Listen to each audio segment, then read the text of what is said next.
Il est 8h18. Non, on arrive à 8h18. On s'en va rejoindre Martin de la brasserie Au Brasseur qui boit à Kibou. Kibou, tu l'as. Nous avons brassé la semaine dernière dans des conditions plutôt honteuses une bière à l'hibiscus. Peut-être qu'elle sera bonne, peut-être qu'elle sera pas bonne cette bière. Là aujourd'hui, on va brasser avec des moyens professionnels, des conditions d'hygiène irréprochables et surtout à jeun, une vraie bière à l'hibiscus. Donc c'est une recette qu'on brasse en exclusivité avec lui, il l'a jamais fait. Et du coup là on arrive, là on rejoint Martin, on va passer une excellente journée je pense. Martin qui est paysan brasseur, on en reparlera dans la journée tout à l'heure, qui est quelqu'un d'extrêmement gentil, très drôle, avec un charme fou. Regarde ce qu'il y a. T'as vu cette robe? C'est beau. C'est pas mal, hein. Au début de la fermentation, il y a une mousse qui se crée sur le dessus, une mousse bien blanche. Nous, ça nous permet de savoir, bon, il y a plein d'autres façons de savoir, mais si jamais tu as un doute sur le démarrage... Voilà. C'est un kit à moins de 40 €. Ouais, d'accord. Okay. Donc c'est pas mal quand même. Bah carrément. Ouais. Mais si on peut la pimper aujourd'hui pour aller chercher ce côté un peu plus aïe, grave. ça fait une belle couleur. Hein. Ouais, c'est cool. Hein. Ça a bien sédimenté, tu vois, ça fait une belle petite vase dans le fond là, ça c'est très bien.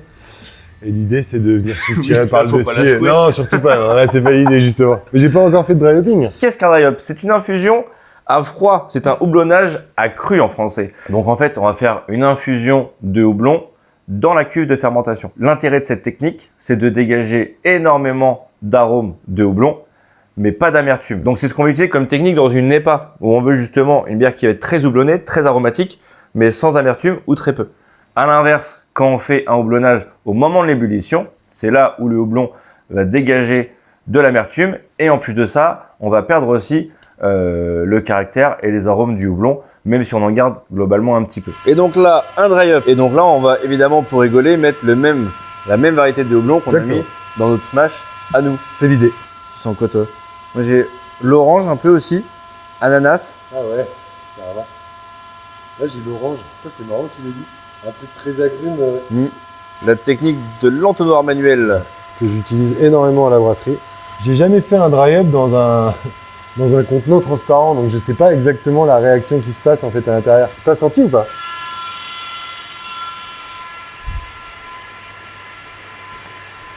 Tu trouves que ça sent bon ou pas? Ça sent la Kronenbourg. Et du coup, ça sent la bière. Ça sent hyper bon. Moi, je connais pas l'hibiscus, hein, donc ça va être du one again. Mais moi, c'est ce que j'aime bien. Combien de litres? 1000? Ben, on va faire 10 hectos à 1000 litres. Ouais. Je te prends 1000 litres d'une bière que aujourd'hui, on sait pas si elle va être bonne. Si, elle va être bonne. Ça, je te l'assure. On va faire donc, et moi, j'adore parce que c'est la première fois que j'en fais un, c'est un smash. Ok. Single malt, single hops. Donc, assez facile pour le concassage que je suis venu faire ce matin à 7h. Que du Pilsen. Okay. Voilà, donc ce qu'on appelle Pilsen, c'est l'un des principaux maltes de base. Donc c'est le malt qui va donner vraiment les sucres à la fin. C'est parti mon kiki. Donc toi tu vas te mettre à la descente là. Ouais. Et puis alors, l'idée c'est vraiment d'éviter de faire des grumeaux. Avec ton débit, ouais. Du coup tu peux pas avoir de grumeaux parce que déjà ça arrive... Ça arrive pas vite. Ça arrive pas vite. J'aime bien des fois avancer un peu plus vite. C'est génial. C'est magnifique hein. Oh putain, t'es tellement intelligent. J'ai mis un an à monter ça. Oh ça sent bon, j'adore ça. C'est fou hein. L'empâtage, l'idée c'est de transformer l'amidon. Nous ce qu'on va vraiment essayer de faire c'est de découper cette grosse molécule en des molécules plus simples, qui vont être des sucres plus simples, qui vont être fermentescibles. Donc c'est ça l'idée nous, là tout de suite. Et là, on va décider du profil du corps de la bière. Ça veut dire que plus on se rapproche de 60, plus on crée de sucre fermentescible et plus on va avoir une bière dite sèche. D'accord. Moins de corps. Plus on se rapproche de 70, plus on va aussi laisser de dextrine qui sont des sucres plus complexes et qui eux ne vont pas être transformés et qu'on va retrouver en bouche dans la bière. Donc on va avoir une bière plus corpulente. Et on met du houblon pour contrebalancer cette douceur. En gros, s'il n'y avait pas de houblon, on aurait un truc super doucereux, là, un peu trop sucré. Ouais. Et l'amertume, elle est hyper importante. De toute façon, elle est primordiale pour l'équilibre, en fait. Ça me ramène à une notion que tu évoques beaucoup, c'est la buvabilité. La buvabilité, exactement. Et c'est un terme que j'aime bien. Ouais, il faut trouver... Alors, on adore des fois des bières qui n'ont pas une très bonne buvabilité, ouais. Mais il y a des moments pour les déguster, ces bières-là. Exactement. Et toi, tu essayes de faire des bières vraiment avec une belle buvabilité, donc rafraîchissante, pas trop lourde, facile à boire. Ouais. Pas trop carbonatée, pas trop pétillante. Et justement, de travailler sur cet équilibre-là, quoi. Ouais. Ça commence à être lourd. Ouais, c'est un peu plus dur, hein. N'hésite pas à aller chercher dans le fond parfois. Ouais. Tu peux. Un système de poulie. C'est électronique en fait, regarde. Hop, voilà. Et là, c'est pas mal ça. T'as juste à le poser, il n'y a pas à visser. Ouais, tu peux le poser, c'est tout. Ouais, parce que vu qu'il n'y a pas de vis. Faut poser. J'habite à 1 km, Ok. et mes enfants sont à 2 km à l'école. Donc tu lances ton empâtage et après, Et t'as puis une c'est mon petite petit heure, moment, ouais. bah, Et c'est bien, ça. hyper bien dans ouais. dans le déroulement de la journée, c'est super cool. Alors que si tu commences à faire du multipalier sur un système non automatisé, bah il faut être là quoi. Il faut avoir la gueule dessous. Et alors il y a plein de systèmes hein, au gaz. Moi j'ai choisi la simplicité. On va passer au transfert. L'hibiscus, c'est ma grande interrogation. J'ai essayé de me renseigner au maximum, savoir quand est-ce qu'on l'incorpore. Alors je voulais au début l'incorporer pendant l'ébullition. Ouais. Sauf que j'ai lu des choses comme quoi, pendant l'ébullition, un peu comme un thé très chaud, on allait quand même tirer un peu plus d'acidité. J'ai 5 kilos, je pense qu'on va faire 2,5 kg. Et là, on va essayer de faire ça à... Où est-ce que ça pousse l'hibiscus? Une très bonne question. Rien du tout. Je vais pas vous faire un cours sur l'hibiscus là, j'avoue que c'est... Putain, j'aurais dû me renseigner. Chier. Il y a un article très dense hein, sur l'hibiscus. Je pense qu'il y a plus d'infos sur l'hibiscus que sur la carrière de Christophe Mahé, et c'est sûrement une bonne chose. T'as vu, j'ai dit Christophe Mahé parce que Kenji Girac, c'est pas trop le moment d'en parler. Cet arbuste pousse en zone tropicale, notamment en Guinée, d'où il est originaire, puis s'est ensuite propagé dans le reste de l'Afrique de l'Ouest, au Botswana et au Congo. Cette plante est aussi connue en Égypte, au Soudan, bon il y en a partout quoi. Et dans les montagnes, non j'en sais rien. Et on va mettre ça dans des chaussettes à houblon, parce que derrière j'ai un filtre et si je bouge trop mon fil, ça va être un peu embêtant. Là l'idée c'est comme un sachet de thé quoi en Ouais, fait. c'est ça. Donc on fait 5 petites poches comme ça, c'est ça? C'est l'idée. Exactement. Veux-tu que je le fasse? Eh ben, je dis pas non. Tu t'occupes de ça et moi je commence à ouvrir ma vanne là-bas. Quand j'étais gamin, je me suis fait beaucoup de fractures. Ils te mettaient toujours un filet comme ça avant de te plâtrer. Ça me rappelle vachement de mauvais souvenirs. Ah, tu vois, c'est surprenant parce que quand tu mets que du pils, bah t'as un truc super clair quoi. Et du coup, vu que ça m'arrive jamais, bah ça fait bizarre. Donc là, on commence à tirer le mou qu'on récupère de notre empâtage en fait. Donc c'est les premiers. Là, ça va être vraiment les premiers litres de mou.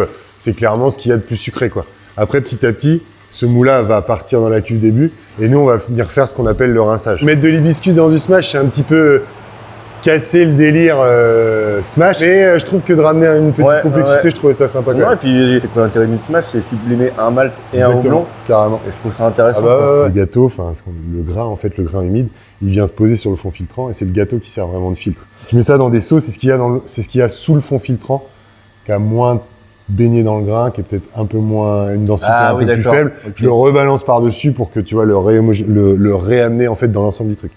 On fait ça sur 4-5 seaux et après donc on va ouvrir la vanne par le biais je mets un filtre en ligne aussi avec ça.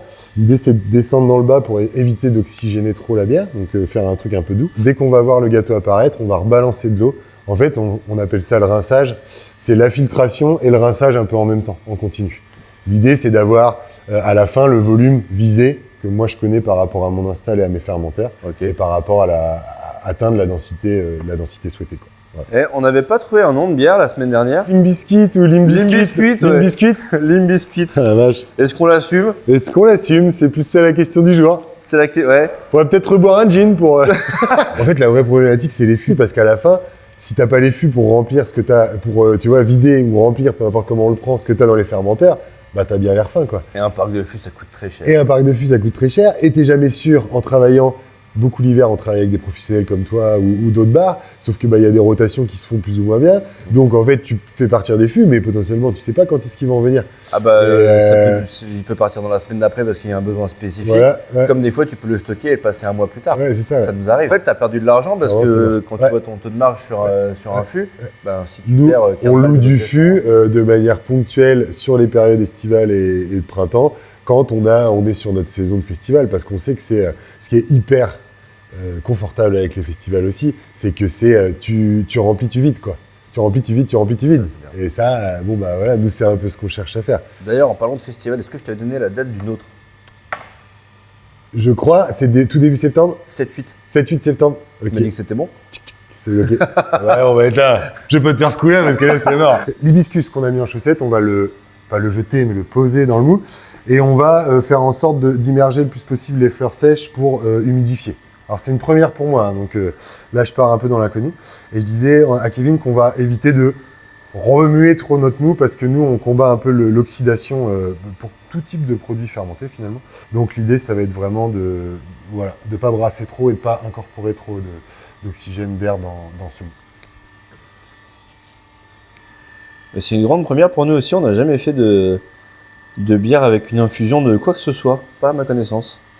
J'ai pas de souvenir en tout cas. Regarde le rosé qui ressort. Déjà, en fait, sa couleur cache. À mon avis, on va pas les laisser trop longtemps. Le but, c'est quand même de créer quelque chose qui visuellement donne envie d'être bu. Exactement. Moi, de ce que j'en pense, je pense que tu es d'accord. Ah non, mais je suis d'accord avec ça. Si c'est trop engagé en termes de couleur, ça peut aussi faire peur à certaines personnes. Ça fait un peu jus de betterave. Hein. Ça fait un peu jus de betterave, c'est vrai.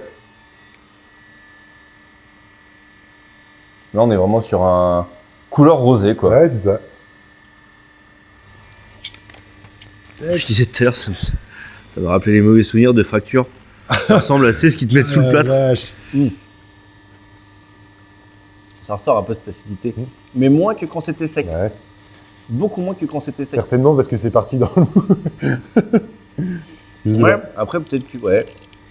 Écoute, on verra bien. Hein. Ça te va, pizza, Robin, ce midi? Ah ouais, grave. On va aller choper ça à Saint-Lô. Olivier vient d'avoir une idée extrêmement pertinente. Nous, on cherche des thématiques de vidéos qui nous parlent, qui nous paraissent des sujets intéressants avec un vrai fond. Peut-être que vous aussi, vous avez des suggestions à nous faire, de thématiques, de sujets à traiter. Il y a l'espace commentaire qui est fait pour ça. Donc, sous cette vidéo, si vous avez des idées, manifestez-vous. On s'engage à prendre connaissance de toutes les suggestions et à en traiter au moins une. Peut-être qu'il y aura plein de bonnes idées, on ne sait pas. Donc, voilà, si tu as une idée, c'est en dessous que ça se passe. C'est bien. Tu pourras enlever le c'est en dessous que ça se passe. Le problème, c'est que on avait la couleur qu'on avait là. Ouais. Mais là, regarde, je redilue à mort en fait. Ah. On va refaire un rage. C'est beaucoup plus clair. Ouais, on a fait l'infusion avec 2,5 kg, donc 5 sachets de 500 g de fleurs d'hibiscus pendant 20 minutes. Et en fait, on n'avait pas fini de le rinçage et donc de transférer le mou dans cette cuve. Et du coup, on a redilué alors qu'on avait atteint la couleur qu'on voulait. Donc du coup, ça a rééclairci. Et là, il faut qu'on remette la fleur d'hibiscus. On remet combien? On remet 500 g, 1 kg? Oh ouais, non, facile, ouais. 1,5 kg? 1,5 kg. Hein.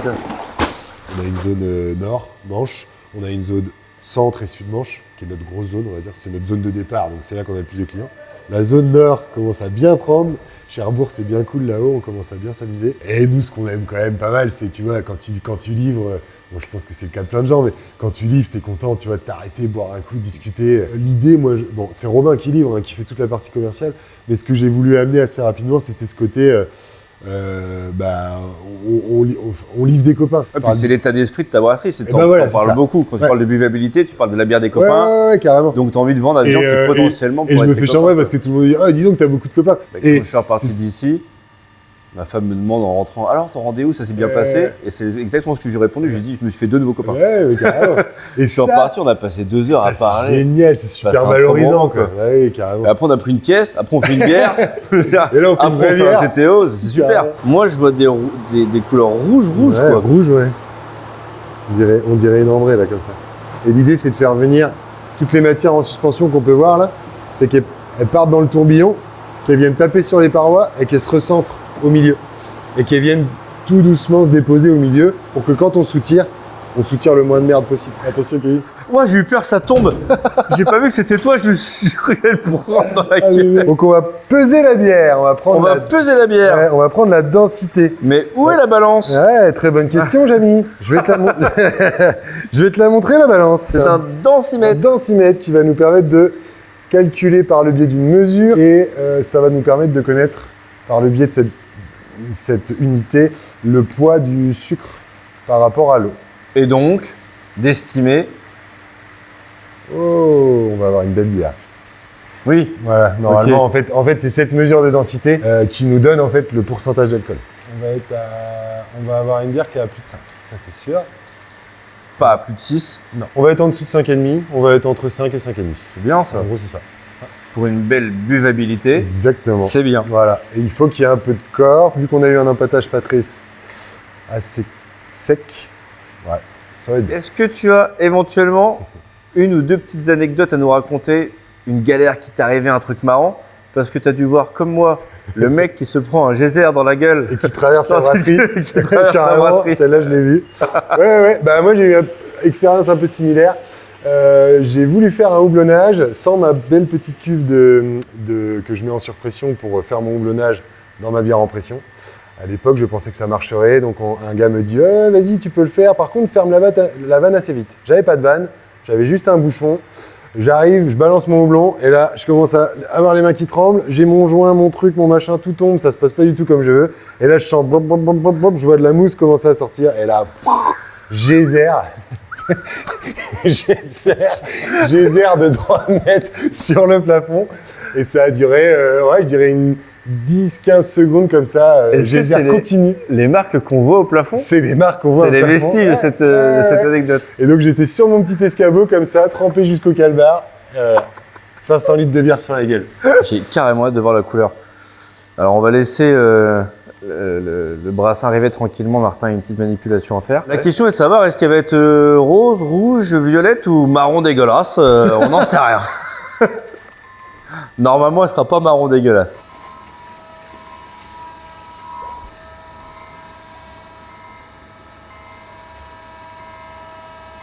Si, elle va être rosée. J'en pense que j'ai hâte de la voir dans mon verre surtout. Ça vaut de l'or, ça. C'est cher? Celle-là, elle c'est cher. Là, tu elle a mets- une belle centaine d'euros le paquet. C'est de 50 à 100 grammes par hectolitre. Donc, je fais 10 hectolitres, donc je mets 500 grammes. Donc, en fait, je suis dans la moyenne basse. Donc c'est le moment où là, tu es sûrement un des seuls brasseurs à faire ça. Tu mets les levures pendant que ça remplit. Ouais, c'est ça.